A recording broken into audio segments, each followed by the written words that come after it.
Welcome back to our Trabbie Patties recaps. It's been a little bit, and we are represented by the Bryant Bulldogs here today. Got Anthony Martucci and Chris Reynolds, sorry, and and the commish, yours truly, Devon Murray. So we're here, we're back.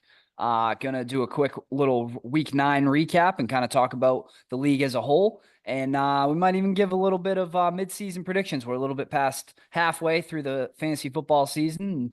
And, we'll give our predictions because those are always fun and 100% accurate.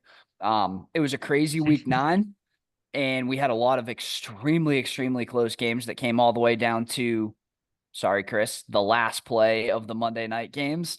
So we got a lot to talk about. So let's get right into it first because it's been a little bit. We're going to go over the standings real quick. Ryan Hilsche has been, hold on, this is hard for me to say. I need to gather myself. Ryan Hilsche has been the most dominant team in our league. Now I want to throw up. It's disgusting. He's 15-3. He squeaked by with 2 wins again this week. Sam Bevins has been sitting there in second most of the year. He's only 1 game out of first. Noah and Zach in third and fourth, both 11-7. Andre's the 9-9 team in fifth. We got you two holding on to the last 2 playoff spots currently. Martucci at 8-10, and then we have a whole bunch of 7-11 teams. Chris technically in that 7th spot right now, holding on to the playoffs by points 4. And then the first one's out, Sean, me, and Drew all at the same record. And then in the bottom, fighting for Buffalo Wild Wings right now is Kyle and Jake at 6-12. But it's an extremely close league. And it has been all year. I mean, we were talking last week about how we had 7 teams that were all at 6 wins. So very competitive league so far. And with that said, let's get into the matchups. And we're going to start with what was almost a record in our Trabbie Patties league, and it very well should have been. But Noah put up 205 points this week against Andre, 205 to 122. And Martucci, Noah's team just was unbelievable. He had a chance to our record of all time was actually Dre, who he played against at 209. Either last year or the year before, and he needed Michael Pittman to come through for him, and he didn't. But yeah, no, his team is just looking ridiculous right now. Yeah, he took a dump on his chest. This is ridiculous. I mean, like he was able to score 205 with Michael Pittman getting 2.4 points, which once Joe Flacco got in there, I thought Pittman was actually gonna, like, fantasy wise be very valuable. I'm gonna let Chris give his thoughts on Michael Pittman too. He thinks he's trash, doesn't he? Oh man, I believed so much in the Pittman going into the season. Here's the thing about Noah's team. I will say, watch out for Chuba Hubbard with Jonathan Brooks now coming into the fold.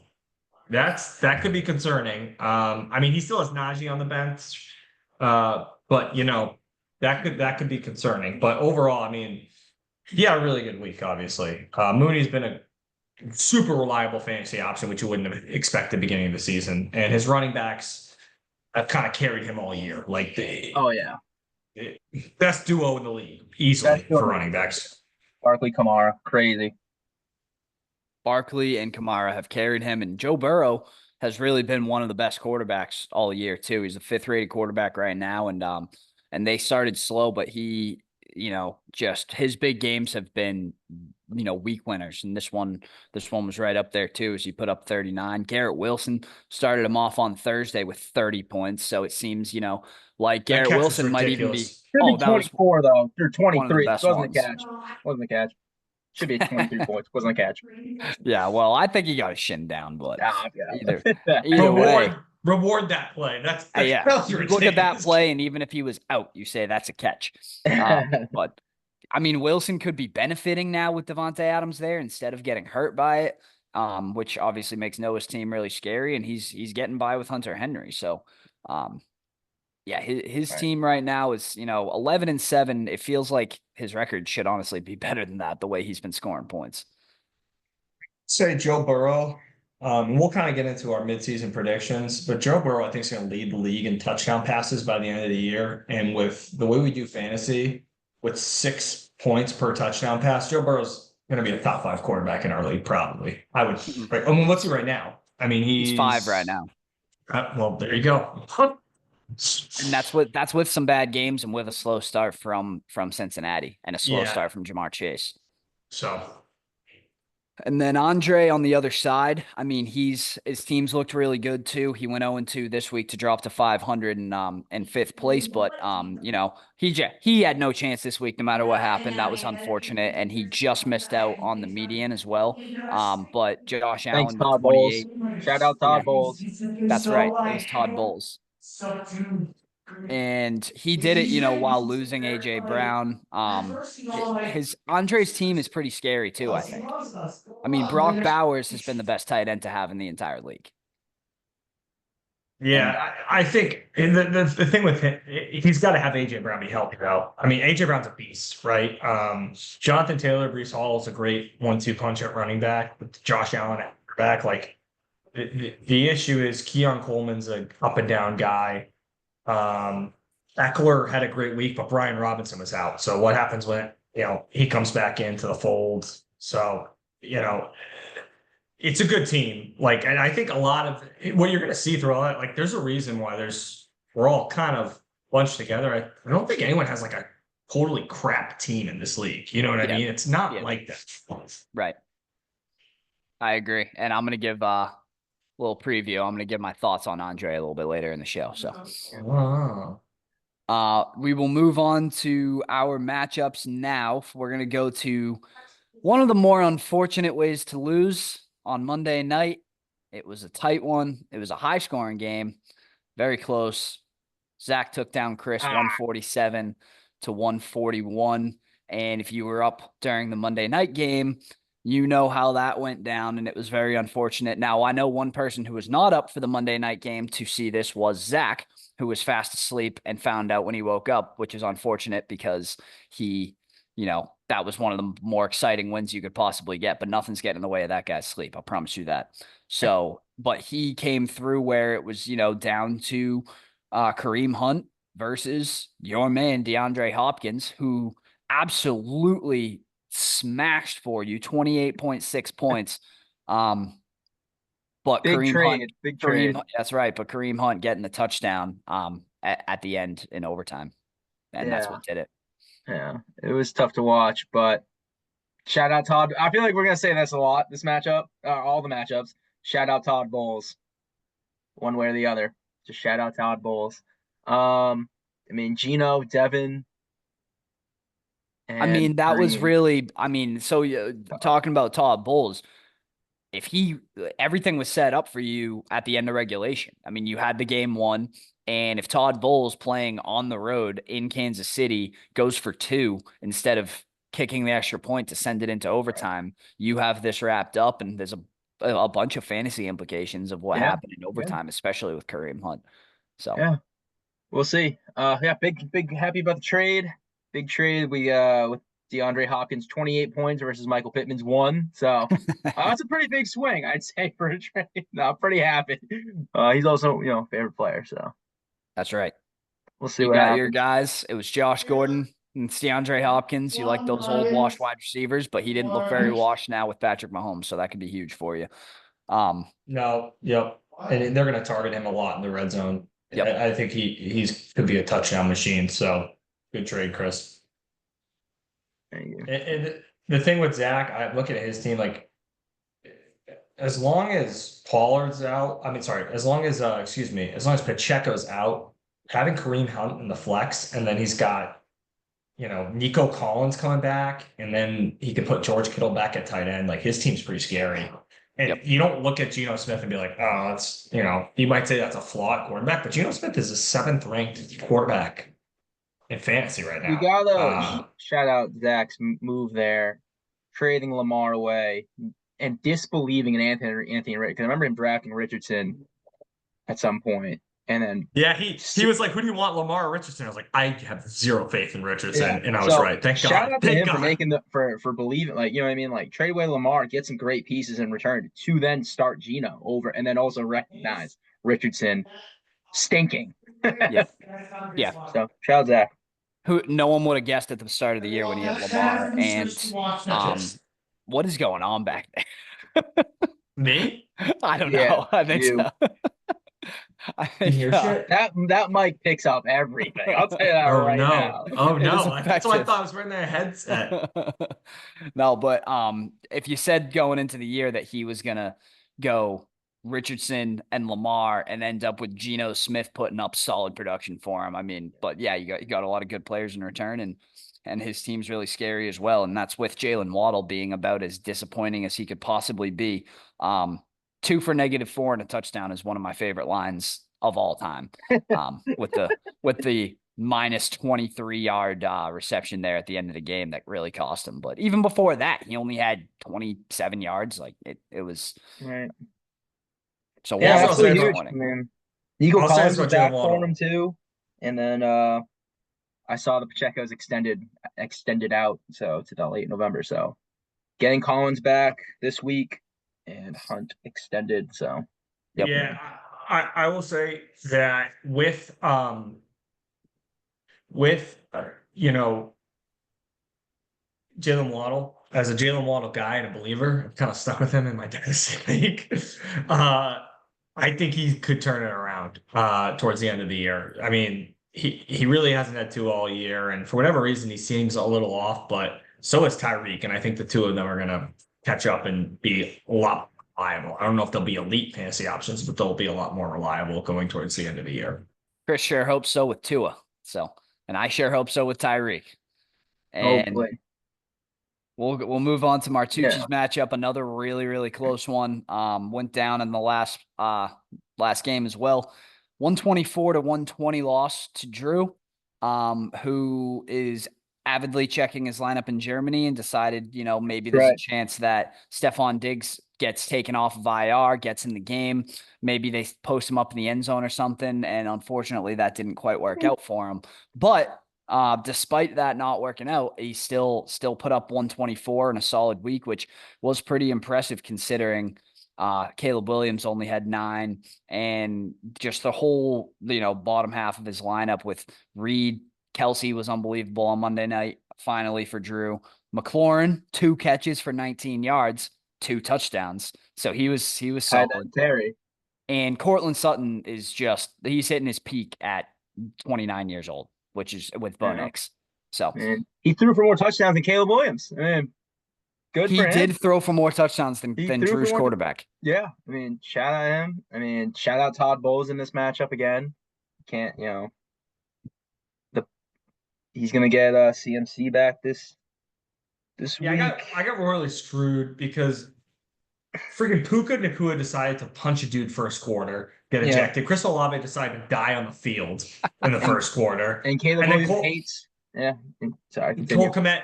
Yeah, and Cole Kmet just blocking. Got zero. Just blocking. Just out there blocking. What are you doing? No targets. He's just man's out there running. Devon, where are the points for pancake blocks? I think he's just straight up blocking. If it was points for pancake block, I would have never benched Mark Andrews. Wait, where is this? So I kind of tough right there. 4.6 total right here. That's I still feel good about my team putting up 120 with basically 3 guys just being non-existent. So it is what it is.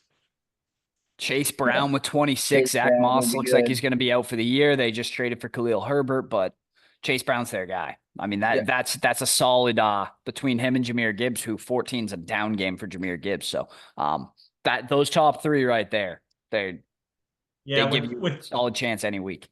With Dobbins and Brown, the way I'm going to play them is basically whoever has the better matchup, or depending on the flex, I could put one of them in the flex spot.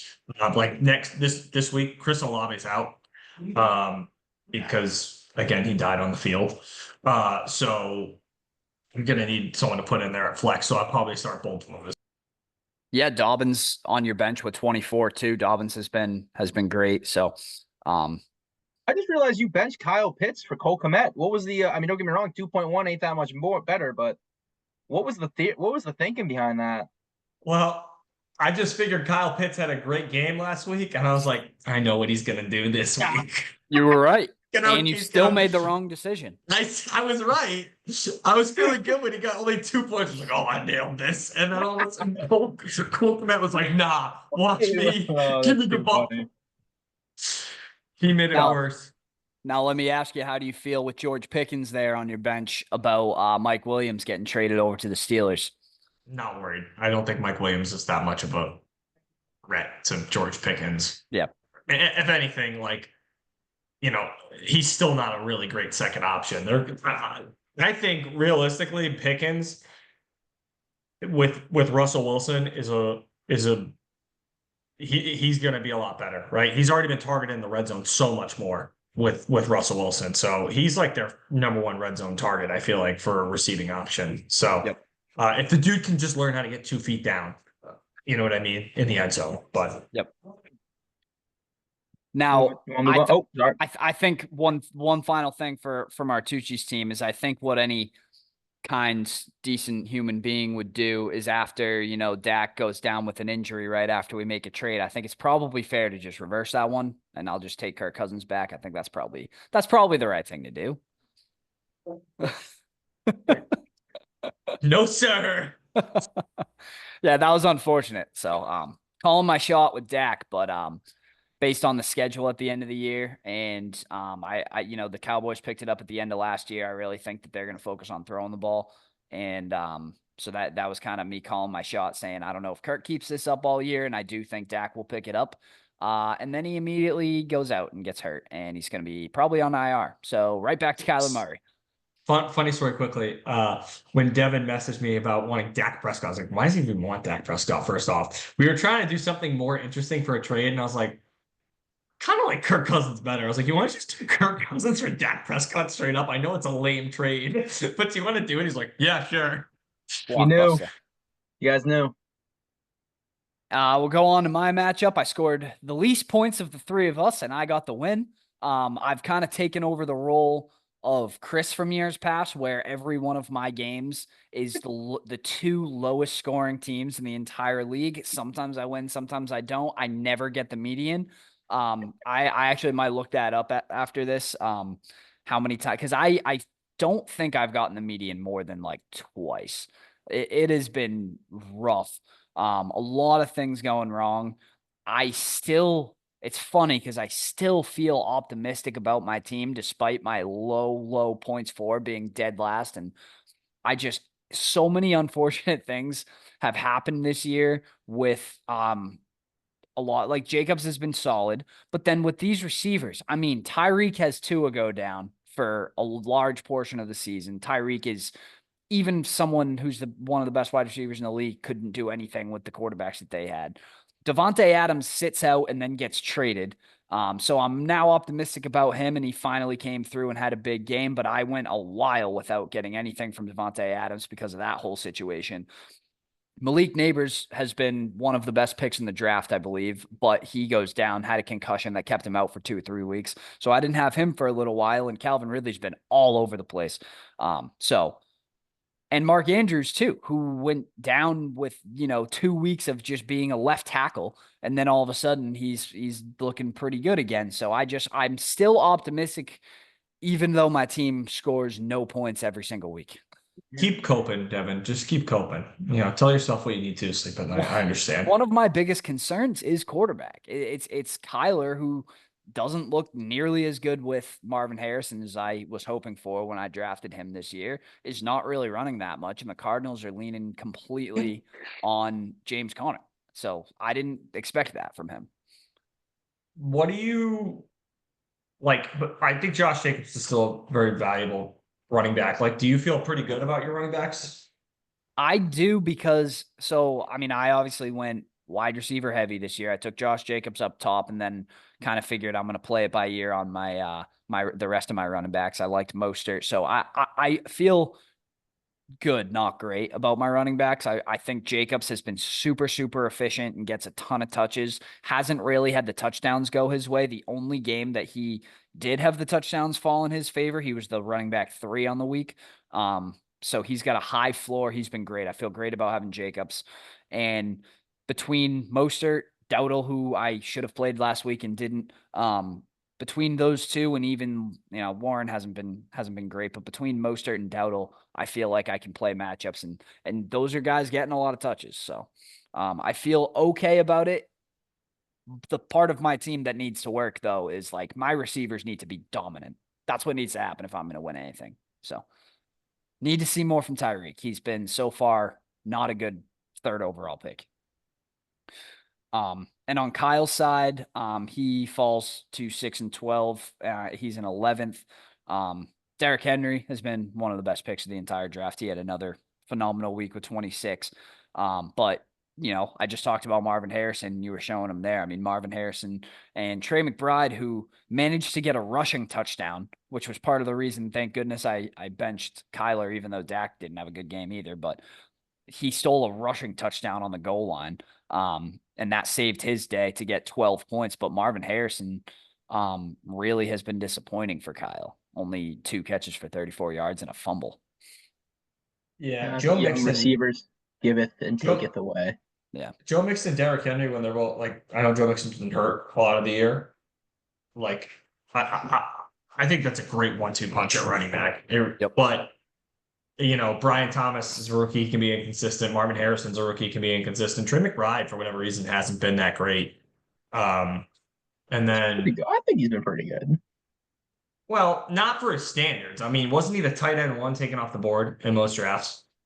Actually, he's I have no idea. He was consensus in the top 5. He was normally like the 3rd or 4th. Actually, he's tight end the 4. So I apologize on that. Tight ends are shit show, man. They just like McBride doesn't feel like he's been that good, and he's been the 4th best tight end in the entire league. It's crazy. Yeah, and he's got Hawkinsock on the bench, so you could always start him based on matchup. He does, and I think it was his play, which was the right one to wait and see on Hawkinson, who just came in off IR.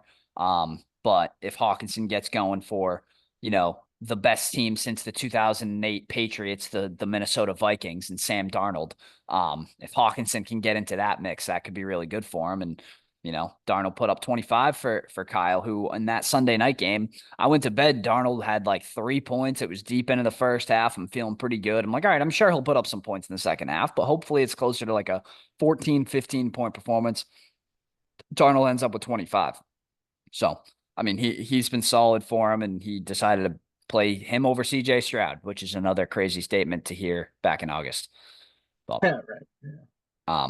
For me, for Kyle, I think, having 2 flexes, first of all, 2 Cleveland Brown flexes is tough. And Nick Chubb doesn't look like himself just yet. He's going to need him to pick it up to have some success, and starting Elijah Moore there is not going to get it done. Is Kyle does he have a Chubb for Nick Chubb? I feel like he has him in so many leagues. Kyle has a thing for running backs who get 20 carries for 80 yards and don't catch the ball. He loves opportunity. That's what we've always, and that's very important, but he is a big fan of 4 yards per carry and 20 carries a game. And Nick Chubb has always, yes. So, but like we talked about, it's so competitive. I mean, Kyle's in 11th place, and I don't feel like he has a bad lineup. I don't feel like he's out of it by any means. So it's a competitive league for that reason. All right, let's get to the last couple matchups. We got Ryan and Jake, who this was another Monday night, came down to it. Ryan got the win thanks to a Baker Mayfield touchdown at the end of regulation. Todd Bowles, 127-120 over Jake. Ryan, with only a couple minutes left in the Monday night game, looked like he was going to go 0-2. Obviously, he's not super concerned with he's pretty close to wrapping up a playoff spot already.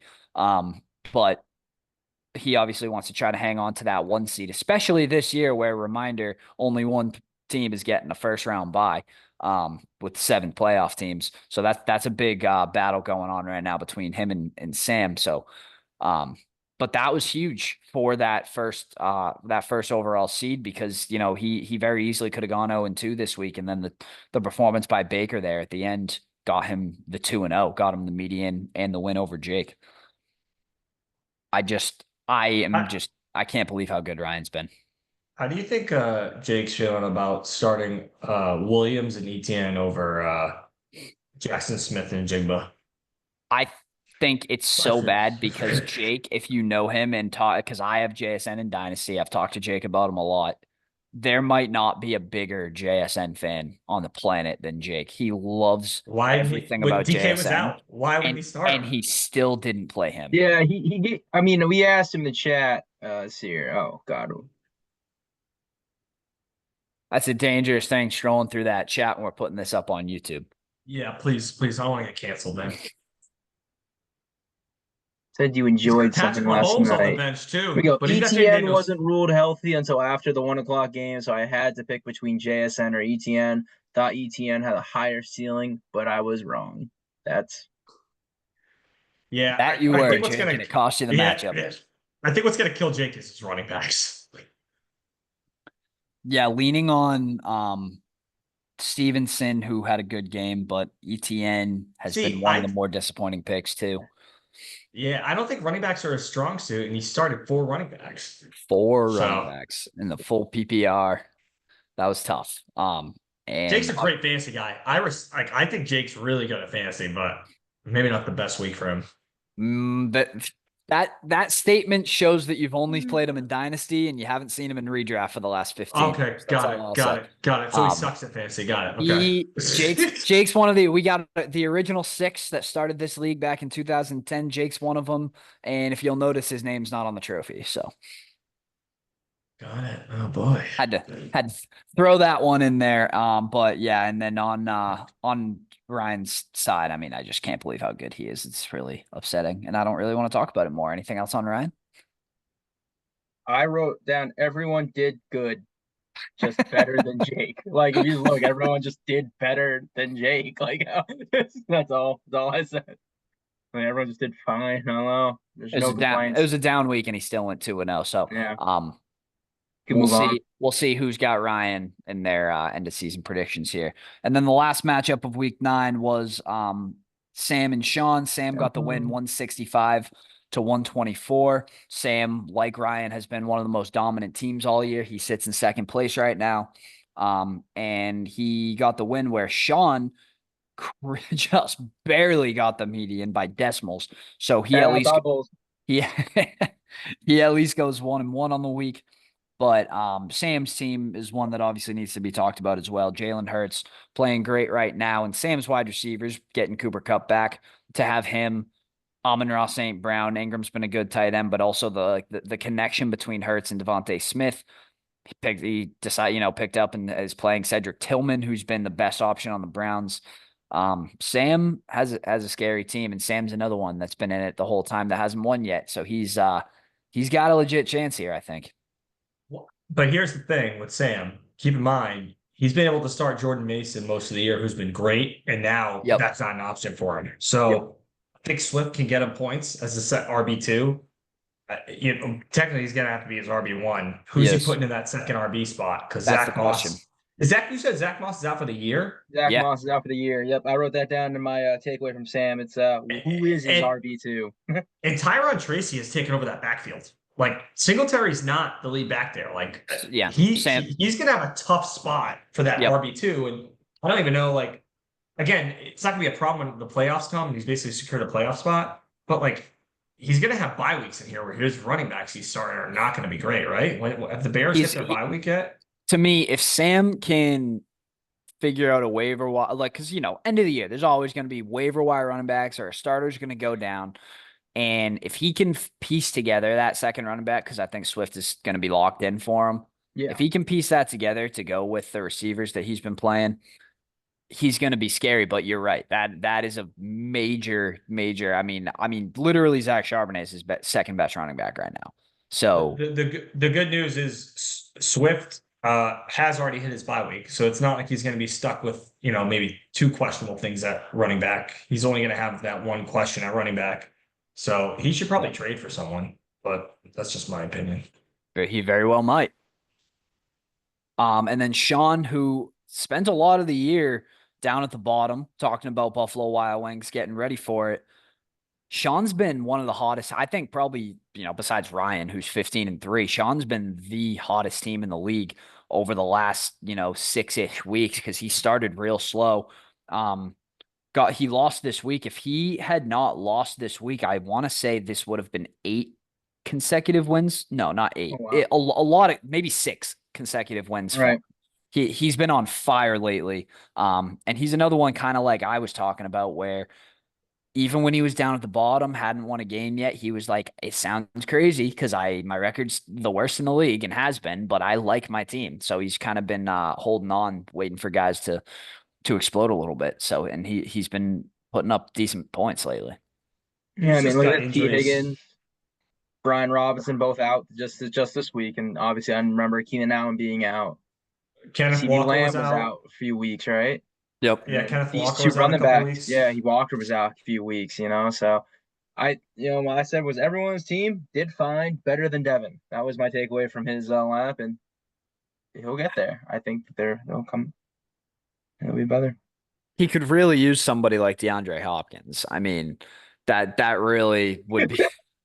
Yeah, if he had DeAndre Hopkins this week instead of Keenan Allen, who's old and fat, DeAndre Hopkins just old. He was just old, not Just fat. old. Yeah. See, so he has tons more hair too. So Not having to start this guy sucks and old and fat and your 2 flexes is going to be tough. But this guy sucks put up 14 points, so that was pretty solid for a guy who sucks. And I mean, James Cook, Kenneth Walker, I think is a really good combination at running back for Sean. So again, it's a competitive league, man. He's 7-11. He's in 8th place, and he very well could go continue this run. And there's just safe. There's nobody's safe. There's so many good teams in it. So real quick before we get into the our final segment, if you can call it, with our predictions for the rest of the year. Just want to give the update on the weekly prizes, which I am caught up on now because I've been paying them out as we go. Noah, who is 11-7 right now, but he's put up a crazy amount of points. I want to say he's at. I think he's first. Is he actually By first in points for? Yeah, I think so. 1339. Yes, he is. 1339 is crazy. Yeah. So he's got more points by 40, 50 than Ryan, who's 4 games ahead of him in the standing. So Noah's been putting up crazy points, and he's got 3 weekly prizes to prove it. So he's in the lead with 3. Martucci, you got the second most with 2 weekly prizes. Back-to-back weeks here. It was week 7 and 8, I believe it was, back-to-back. That's right. Just going up against us, back-to-back weekly prizes. So you have 2, and then we have 4. You guys are the only ones with multiple. We got 4 other people that all had 1. It was Andre, Jake, Hilsch, and Zach, all tied with 1. So that's where we're at with the weekly prizes that have been already paid out. Those will go through week 14 to the end of the regular season. You already paid those out? Yeah, I've Venmoed you, I think, today for those, or for one of them. Make sure, double check. But yeah, you got 2. So moving on to our final segment of the show. We're more than halfway. I mean, we're 9 weeks in. We're getting very close now to the home stretch of the regular season, to the playoff run, and we are going to give some predictions. It's mid-season for the NFL a little bit more than that, but we're going to give our predictions for championship matchups and winners. So these obviously they're going to happen. We're telling you what will happen for the rest of the year. So this is valuable information for anybody who's been kind enough to stick around and listen to us talk for this long. I'll go first and give what's going to happen. And the first thing is, I actually believe, first of all, let me start with this. Ryan Hilsch will never win this league. That's the first thing. He can get to the championship. We've seen him get to the championship and lose. He was 2 Najee Harris yards away from winning a championship a couple of years ago, but he was tackled at the 2-yard line, and Kyle won the championship that year. Ryan could have the top running backs, top wide receivers in order. He could have the best quarterback, the best tight end, the best defense in the entire regular season and go undefeated. He will never win the championship. Ryan will not make it. He will collapse in the playoffs before the championship. Even if he gets a first-round bye, which very well could happen, he's in good position for it, he will lose in the semifinals if it comes down to that. So there's no fantasy backing behind that. His team's great. There's no reason. It's just because it's Hilshi. He's going to lose. So with that said, I've got Anthony Martucci making the championship right now. I think this is a league where he is like, I don't know about that. That's what that face said. But this is a league where you got to get hot at the right time. And I can see you down the stretch. Lamar Jackson could be the MVP of the NFL right now. And I think having him, that's a major difference maker. And Jahmyr Gibbs with your other running backs between J.K. Dobbins and Chase Brown, who, like we already talked about, is by himself now in a great offense. And I think that those three, along with Lamar and Puka, who you really haven't, I mean, you brought him out versus me. He's had one good game this year, and it was against me when I didn't even know he was playing until an hour before. But if he doesn't punch anybody and he turns into himself, and you got that to go with your running backs, I think you've got a scary team. Pickens is going to continue to play well, and I think you'll piece together, and part of it's, I think that you know what you're doing about fantasy, and I think you'll be able to piece together those last couple spots in your flexes well enough to have, maybe the MVP of the NFL and Lamar Jackson carrying you to the championship game. Wow, thank you. Who am I playing? You're playing and will lose to Andre. I've got Andre winning what I believe would be his fourth, either his third or his fourth. I'll have to check on that because he's got the trophy. No, it would be his fourth because he's got the trophy right now. He's the defending champion. He's trying to hold on to it. And in my opinion, he's 9-9. Josh Allen, again, difference maker at the quarterback position. Brock Bowers, difference maker at the tight end spot. We've had other tight ends show up. Kelsey finally had a huge game this week that we've had some of them explode a little bit in random weeks. Brock Bowers has been the most consistent. He's getting all the targets for the Raiders. He's the number one tight end in fantasy. And he's still a rookie. He's only 9 games into his career. I think he's going to keep getting better. It's just so consistent at a spot that everybody else is not, no matter who else you have. So those two difference makers to go along with the fact that Breece Hall, I don't feel like Breece Hall's been nearly as good as Breece Hall can be. He's the 7th overall running back this year, even though he feels like he sucked. Jonathan Taylor doesn't feel like he's done very much and has been hurt. A.J. Brown's been hurt. These are big name guys that Andre really hasn't gotten full performances from, and he's still sitting in a good spot. So I've got Martucci versus Andre, and I think Andre's going to go back to back. So what do you guys have? Martucci, you can go first. Oh, I'll go. Okay.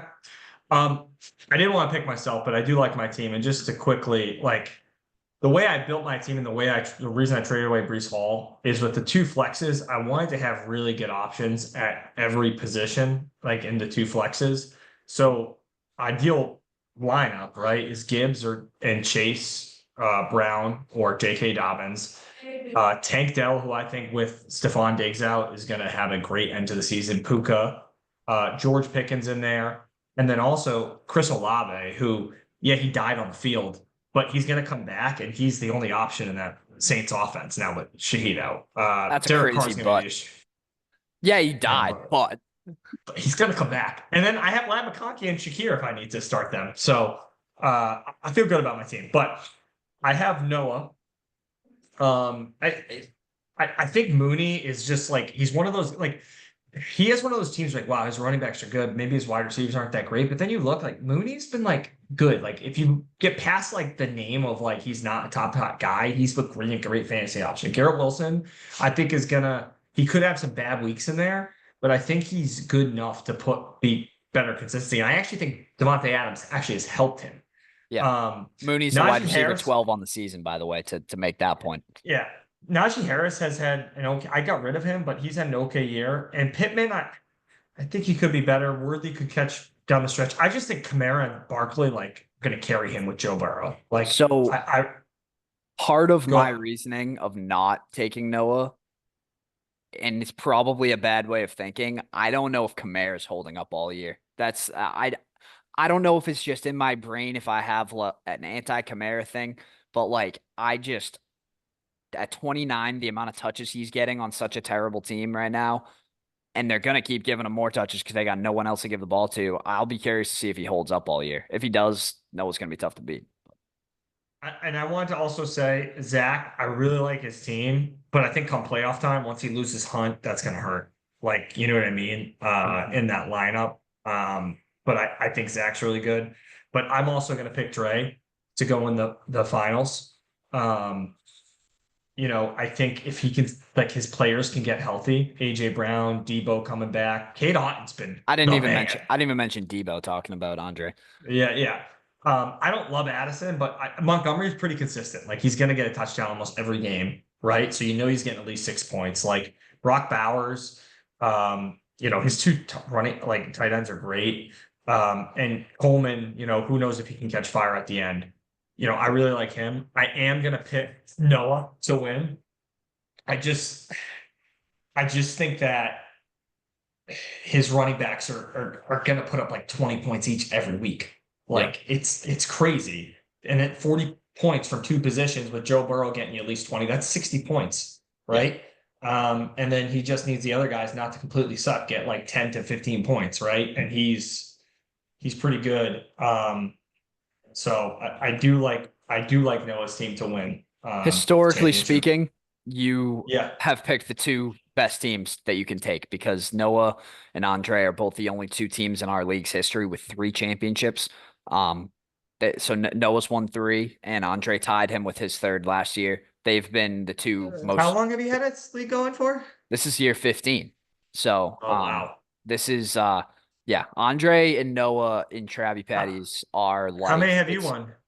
2, but not since 2014. Chris? I am the Green Bay Packers winning in the 1960s. Chris? Oh, okay. Now, Chris hasn't been in the league quite as long. Chris has been, what, 5 years maybe? 4. I want to say 4. I think 2020 to 2021 was my first season. Yeah. So he hasn't had nearly as long, but that's it. Yeah, I have won 2, but not since, I was playing against plumbers and firemen. Right. So yeah, so that, historically speaking, you picked like, the Patriots over the last 20 years, and you picked like the 49ers with Joe Montana. Like those are the franchises that you're going with. So here's what I'll say though too, and I think we're totally forgetting this, that defense and kickers could ruin these. Like estimations. God, I hate like defense and kickers. Yeah, Please, I didn't talk about that. My matchup came down to Harrison Butker versus the Chiefs defense, and it was the most upsetting. I'm watching the two lowest scoring teams in the league battling back and forth between a kicker and a defense. I'm hoping not for a sack. Can you imagine Chris getting in like last spot, and he just upsets whoever the 2 seed because he has his kicker goes for 15. Because Nick Bosa's about to get buck wild now that who's his president. With that said, Chris, what do you got for a prediction? I've been waiting for this one.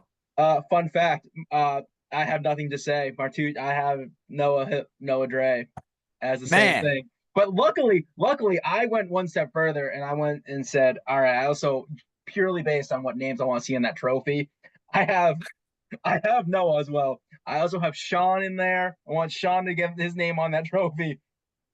And Zach. I need Team Zach T40 on the trophy. I'll tell you, it would be wild if it was like a Sean versus Zach championship for a lot of reasons, but one of them being the team name, where you could go buck wild with Sean's, or you're getting Team Zach T40. So truly based on nicknames alone, those are my 3. I really would like to see those 3 teams sniffing the championship. And then also I have a prediction. Last place. I'm surprised you guys didn't have one. I have 2 guys here. Is it by standings, or is it that last matchup of the season? Do you know? I got to do like a toilet bowl. It's whoever comes in last place at the end of the regular season. At the standings. Okay. Yeah. Standings. I have 2 names, myself and Jake. I think those are the 2. I'm looking at every team. There are 2 teams out there that don't look right. And I'll tell you, I am optimistic about my team, I guess. I very easily could see this going south with my points for and ending up in last place. That totally. I've got a lot of hit or miss guys here. If Tyreek doesn't figure it out, or if God forbid Tua goes down or something, I could find myself in that position. Yeah. I think if Tyreek Hill doesn't catch fire, I think you're in trouble. But like, here's the thing about last place in this league. Like, the way I feel is like, this is like the only league where, like, if you get last place with the way the teams are built this year, like, I don't think it's like like you could be in last place and then you could be 2 wins off from making the playoffs. Yeah. Like it's not like the worst thing ever. Right, And right. oh, gonna go Buffalo Wild Wings drink beer. Oh no. Oh no. So it's not like the worst thing ever. Yeah, I agree. So we got to wrap it up, but thank you guys for joining. Thank you Absolutely. to anybody who listened to this whole thing. Appreciate that. This was not really even a recap. This was a full-on podcast. So hopefully we can try to do this a little bit more too. I know it's been a little bit, but down the stretch of the fantasy season, we definitely want to pick it up as we get more and more exciting weeks like this one that mean a lot towards the playoffs. So good luck to you guys. And who are we playing this week? I usually do a quick little preview. I've got Sean. So I just want to give a quick, I hope you lose to Sean. And you got Chris going up against Sam in second place is going to be a really tough matchup. And then Martucci going up against Team Zach T40. So we all got tough matchups this week. Yep. I will say We'll see what this. happens. Why do you name Nico Collins just cock? What the hell? He's got Daniel Jones. So I'm feeling pretty good about the Daniel Jones Lamar matchup. I kind of like that. Feel good at least about that. So we'll see. All right. On that note, we're going to wrap it up. Thank you guys for joining the Week 9 recap, and best of luck. All right. Take care, guys. Bye.